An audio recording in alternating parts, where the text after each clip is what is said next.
Hello everyone. Welcome back to my channel. My name is Caitom. I hope all of your holidays have been well. Mine was a bit short-lived, but it was still pretty festive.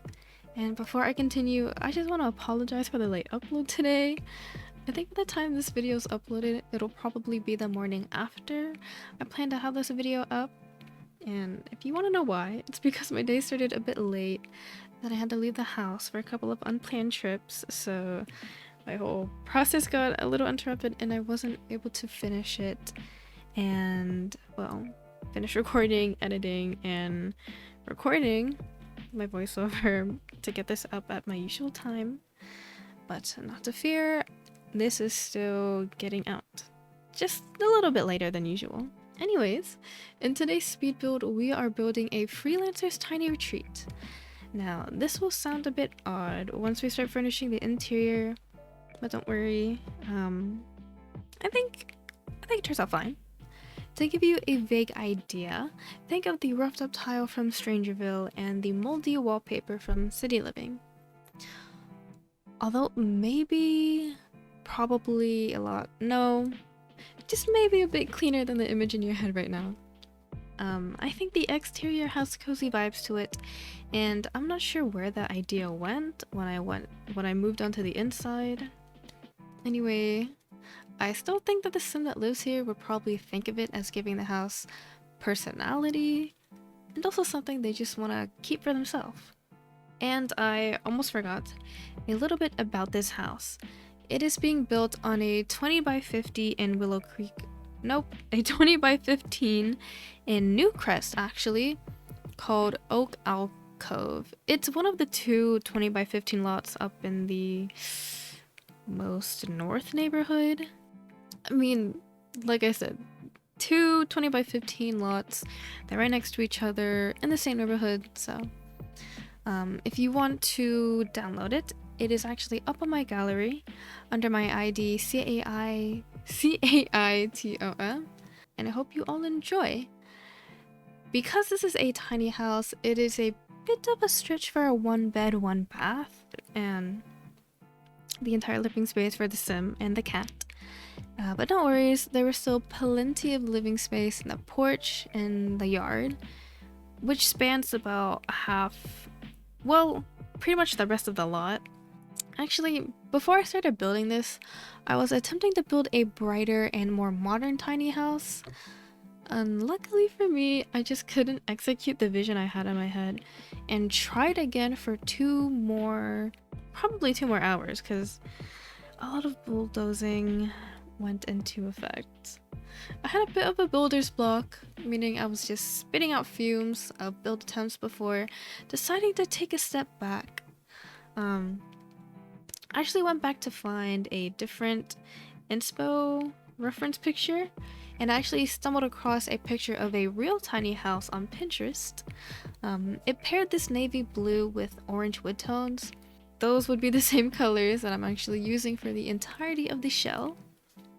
And as the exterior continues to be built, I just want to mention that I actually changed a bit of the kitchen off camera. Usually I make some small adjustments when I'm taking screenshots, but I was just not content with how the kitchen looked. I don't have footage of the final result, but I do end up using parenthood counters in a more colorful swatch, and I think that's just my attempt at making the interior less blue and gray. As I think I've previously mentioned, I originally wanted to build something a bit more vibrant and bright. Maybe like a red A-frame? I don't know. A red house for maybe a single mom or just a small family. But I guess you could say the reference picture had me in a bit of a chokehold, to put it one way. And now that we've actually started to furnish the interior, you can all be a witness to the footage of an unfinished kitchen. I originally didn't want to have the front door lead into the kitchen. I've heard that some people might find it a little bit odd because it's not something they'd probably see in their own home, but I think it made even less sense to have the house enter into the bedroom. And you know, if I ever do make a wacky floor plan, I will be sure to have the front door lead into a bathroom, then the kitchen.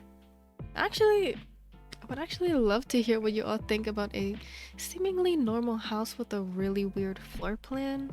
I guess it would be something similar to the floor plan that gained a bit of traction for having for having a door to the outside in order to get to the rest of the house. I am open to all and any suggestions. And before it completely slips my mind, I just want to celebrate that I've actually reached 250 subs. I think last time I posted, I don't remember my sub count, but anytime I do check this account, I'm always surprised with all of your lovely comments, and I want to thank the ones that have been able to give me good suggestions to improve my voiceovers, and of course all of you who enjoy and want to download my houses that I build. Originally, I started talking over my speed builds to just improve how well I speak.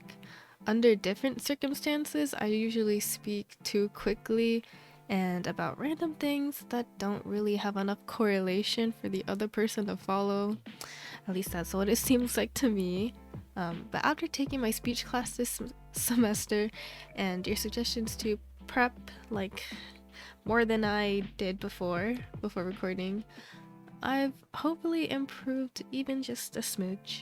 I've actually also tried to edit the voiceovers a bit more so there's less random stuttering and stumbling and random pauses and a lot more flow.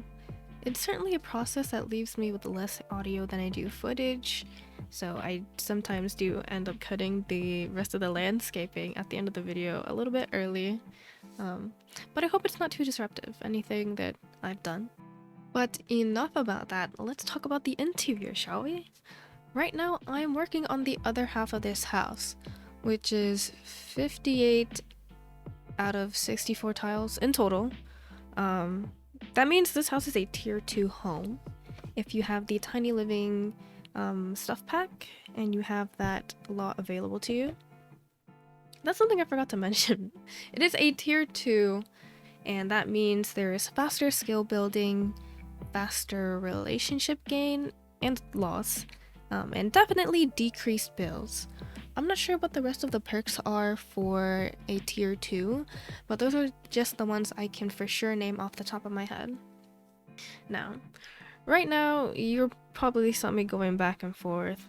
The whole idea for the interior was not really something I had a solid idea or sense of direction, so the counters, you saw me use those cottage living counters, but I do change that to base game once I'm like kind of settling on the idea that this is a more run down house.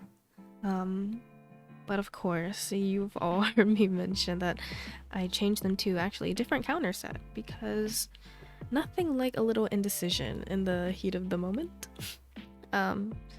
You're just watching me attempt to kind of fill up the space for the dining table I have pushed against up this wall, corner, and I've actually decided to add little claw scratches on the walls. So that is a decoration that comes from cats and dogs, and I think it was around this time that I decided, okay, this tiny house, for one sim, it's a bit large, so why not add a cat? So I add a litter box in the kitchen. The food bowl is right in front of the TV. It's on top of a suitcase that I got from Werewolves. Oh, I recently bought the Werewolves pack. It is a pack that I thought had great build and buy items. Also a lot of great casts. I think it's their most recent game pack, and I've been wanting it since it came out. And I don't know how many sales there have been since, but the original sales weren't as much as 25% off. No, definitely 25% off. I got it for 15 bucks. I'm sorry, I bought it like yesterday. I don't know why I'm forgetting. Anyway, I would also like to point out that you saw me add those dingy stain marks right there above the bed from StrangerVille. Like I said, I don't know why I call this a retreat. It's a little bit dirty, not really as clean as it could be, but I think it's still cozy nonetheless. I just think it feels a bit more personal to the sim here. even though it's not like the typical cleanliness level. It's still something that the sim can enjoy and just have a space to wind down and relax.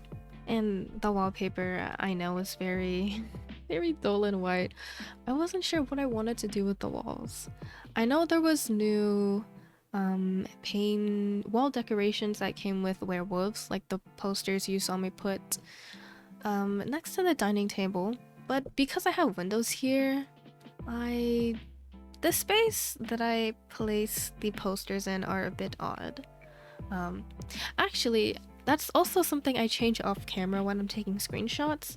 Instead of having the two windows with like window, space, window, I do bring the windows to bunch up against each other so they're next to each other. I just said that. And then I do move the posters a bit to the right so it's like right next to the bed. I think it makes more sense than having the posters be up against the poster board. No, the little tall thing at the end of the bed. Right now, I'm just working on the outside. And speaking of the outside, because I just recently bought the Werewolves pack, I do end up using quite a bit of items for the exterior, like those planter boxes you saw me place in the front. Those are from Werewolves. There is a telescope too that I do add, again from Werewolves. And okay, I think the picnic bench is from Jungle Adventure, but that log is definitely from Werewolves. But instead of using it as a cedar, I do actually use it as decor for the little pond that I add in the back. It's nothing too big, nothing fancy, it's just something small. Honestly, I think in retrospect I could have added a little fishing sign, just because I think this sim that lives here, because they like to keep them, well, I'm assuming they like to keep to themselves, they're kind of living a self-sustainable lifestyle. And had I owned eco lifestyle, I probably would have put something to kind of generate power. But they're not totally off the grid. They still have electricity. They probably just grow their own food, catch their own food maybe, and they just enjoy looking at the stars. Basically, they're a freelancer that does their work remotely and probably spends most of their time just in nature whenever they can, and whenever they can catch a break, I guess. But I guess with freelance work, they probably choose whenever they have breaks. So yeah, right now I'm just going back into the debug and actually just looking for some more greenery to kind of fill up the space. I do know that I use those green debug bushes from Cottage Living. I just think they look really luscious. And I do also add those little mushroom items. I don't know if it makes sense that there are mushrooms here. I guess with the state of the house, maybe they've just haven't really been up to taking care for the outside. So I guess it makes sense.